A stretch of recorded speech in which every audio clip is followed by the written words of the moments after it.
तर महत्त्वाची बातमी, ठाकरे गटाच्या मशाल गीतावरनं निवडणूक आयोगानं नोटीस पाठवली आहे। मशाल गीतामधनं जय भवानी हा शब्द काढण्यासाठी आयोगाची ही नोटीस आहे। मशाल गीतामधनं जय भवानी शब्द काढणार नाही असं यावेळेला उद्धव ठाकरेंनी म्हटलंय। न्यायालयीन लढाईला सुद्धा मी तयार आहे। मोदी शहा देवाच्या नावानं मतं मागतात, त्याच्यावर कारवाई का होत नाही असाही सवाल उद्धव ठाकरेंनी केलाय।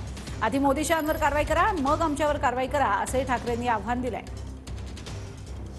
महाराष्ट्राच्या कुलदैवताबद्दल एवढा द्वेष, एवढा आकस हा त्यांच्या नसानसांमध्ये ठासून भरला असेल याची आम्हाला कल्पना नव्हती। तुम्ही आम्हाला वैरी ठरवलं, ठीक आहे, जनता बघून घेईल, पण महाराष्ट्राच्या दैवताचा सुद्धा उल्लेख करायचा नाही। जी आमची घोषणा आहे, जय भवानी जय शिवाजी, या घोषणेला सुद्धा तुम्ही जय भवानी हा शब्द काढायला लावताय। उद्या तुम्ही जय शिवाजी हा शब्द काढायला लावाल तर ही अशी हुकुमशाही पद्धत आम्ही काही स्वीकारणार नाही। आम्ही याच्याबद्दल लढाई लढतो आहोत, लढणार आहोत आणि कोणत्याही परिस्थितीत जय भवानी हा शब्द आमच्या गीतातून काढला जाणार नाही।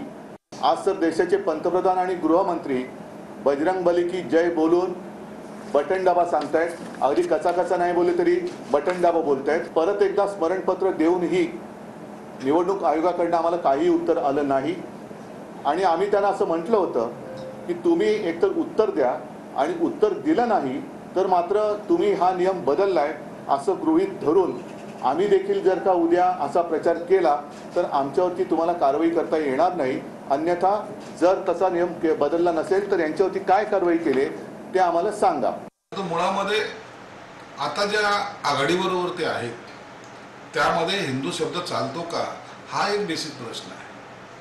त्यामध्ये जय भवानी जय शिवाजी म्हणणं चालतं का हाही एक प्रश्न आहे। गर्व से आम्हा हिंदू आहे हे म्हणता येईल का हा एक प्रश्न आहे। परंतु या प्रश्नाची उत्तर ते देणार नाहीत। निवडणूक आयोगाने त्यांना काय मागावं काय मागू नये हा त्यांचा वैयक्तिक प्रश्न आहे। निवडणूक आयोगाच्या अधिकारामध्ये आम्हाला तुम्हाला कोणाला हस्तक्षेप करता येत नाही, परंतु आपल्या अधिकारासाठी लढणं हे निश्चित आपल्या हातात आहे।